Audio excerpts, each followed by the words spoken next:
Hello and welcome back to Brian Hoden Studio. My name is Brian Hoden, and today in episode 2 I will be continuing my discussion on how to create a minimal, contemporary, painted metal sculpture from concept to installation. The sculpture is entitled Converge, and it was created for a city in southern Indiana.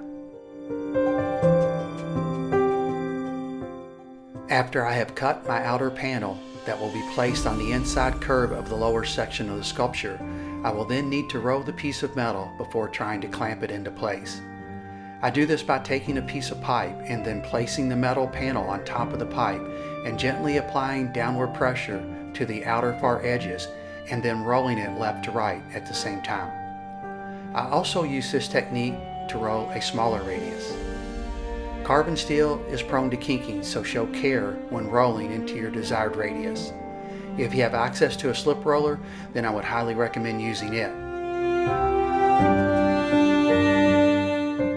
I now have my road panel welded into place, and you can see that I put all of my spot welds on the inside of the piece. I do this whenever possible, so that I do not need to work around them, and it retains its strength by not having to grind them down. You can also see why I cut my panels a little larger than they need to be, which helps in trying to fit them to the side panels, especially in a road area. I will trim these back to the surface of the side panels after I get all of the other outer panels on.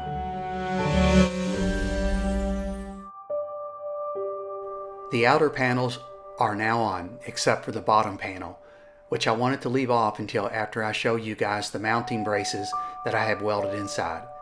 The mounting braces will add strength to the overall piece and provide a strong point for me to drill and tap so that I can attach the sculpture to the finished stainless steel mounting base, and then it can be fastened to a poured in place concrete pedestal.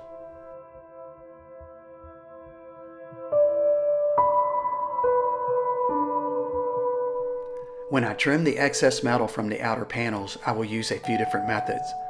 If there is a substantial amount, I will use my plasma cutter. If it is just a small amount, I will use either a 6-inch cutoff wheel, a 4.5-inch grinding wheel, or a 5-inch 36 grit grinding disc. The majority of the time I will use the hard grinding wheel, but you must show care not to grind into the metal surface too deep. All of these will be used on my Makita angle grinder, and you should be able to find them at places like Home Depot or Harbor Freight. On areas where I was able to put my spot welds on the inside, I will remove the excess metal completely from one corner to the other.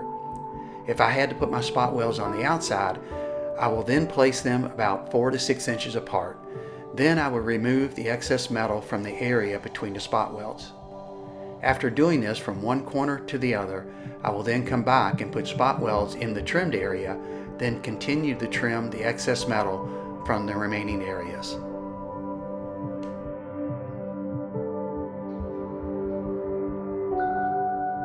Vice grip makes all the clamps that I will use when welding all the outer panels on, and as you can see, I will use a wide variety of them to accomplish the job.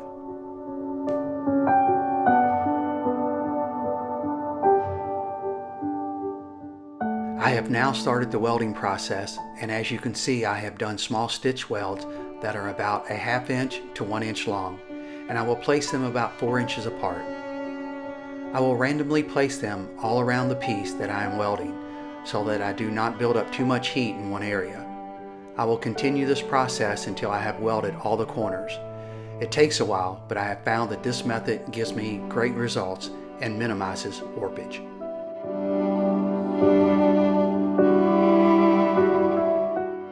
Now comes the grinding of the welds, which is very labor intensive and requires a lot of dedication and patience. This step can make or break the overall outcome of your sculpture. You will want to have some type of hearing protection while doing any type of fabrication work, but it is very important, especially when grinding. I will break this part into 4 different stages. First, I will use a 4.5-inch hard grinding wheel. This is the most labor-intensive part of the 4 steps, but the most crucial. If you are not careful, you will dig into the corners and put grooves in the flat surfaces. So it is important to keep the grinding wheel not completely flat, but at a slight angle. I would highly recommend practicing on a scrap piece of metal first. During the first 2 steps, I will not touch the corner while grinding. Also, do not concentrate on a small area. I usually work in a 12 to 16 inch area and continue to move to the right. The next step is to move to the 36 grit 5-inch disc. This disc will help refine the grinding area. During this step, I will also turn the piece on its side to start grinding the adjacent surface. After I have done the 2 sides, I will then lightly grind over the corner to take the sharp edge off of it.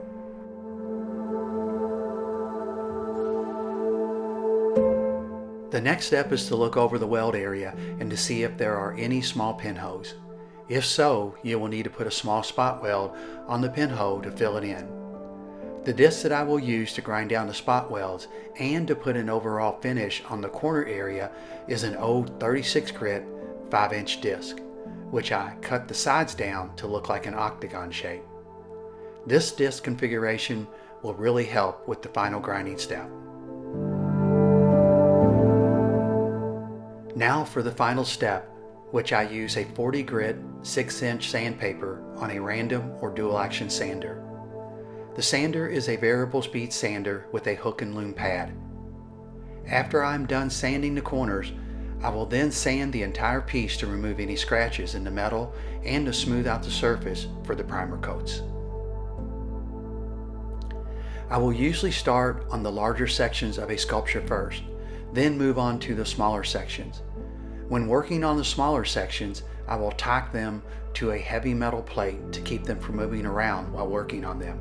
It certainly makes life a lot easier.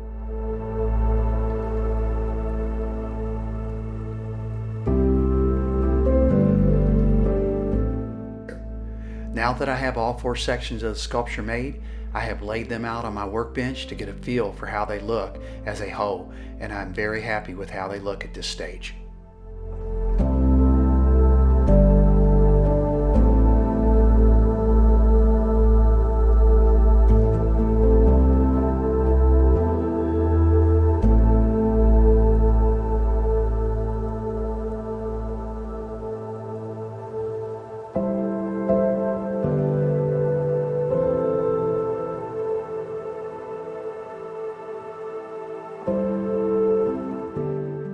After I have completed all 4 stages of the grinding, I will spot weld each of the 4 sections together so that I can stand it up vertically and start planning for the brackets that will hold it all together.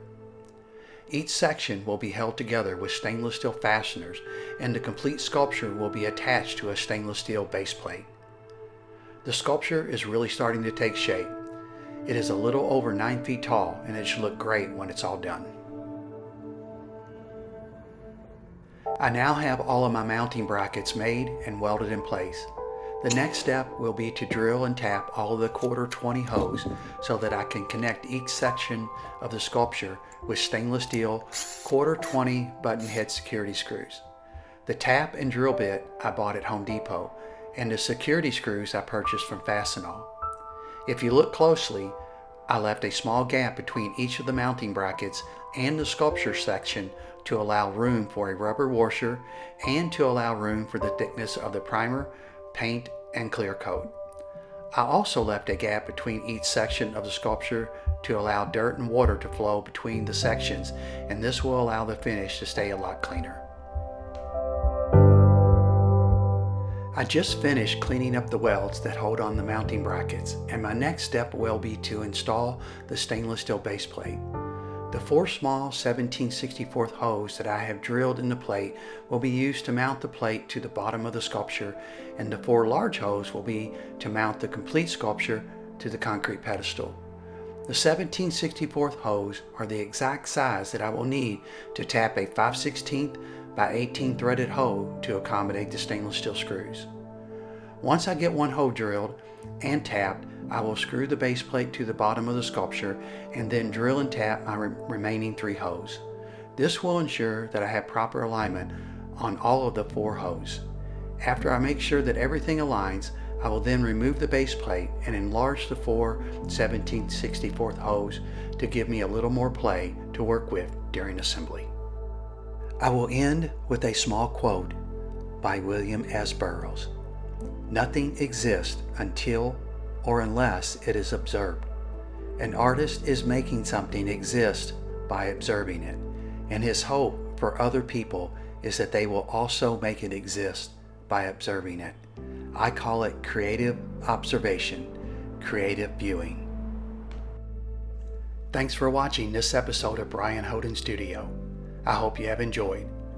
Please subscribe so that you get a notification when we release our next episode.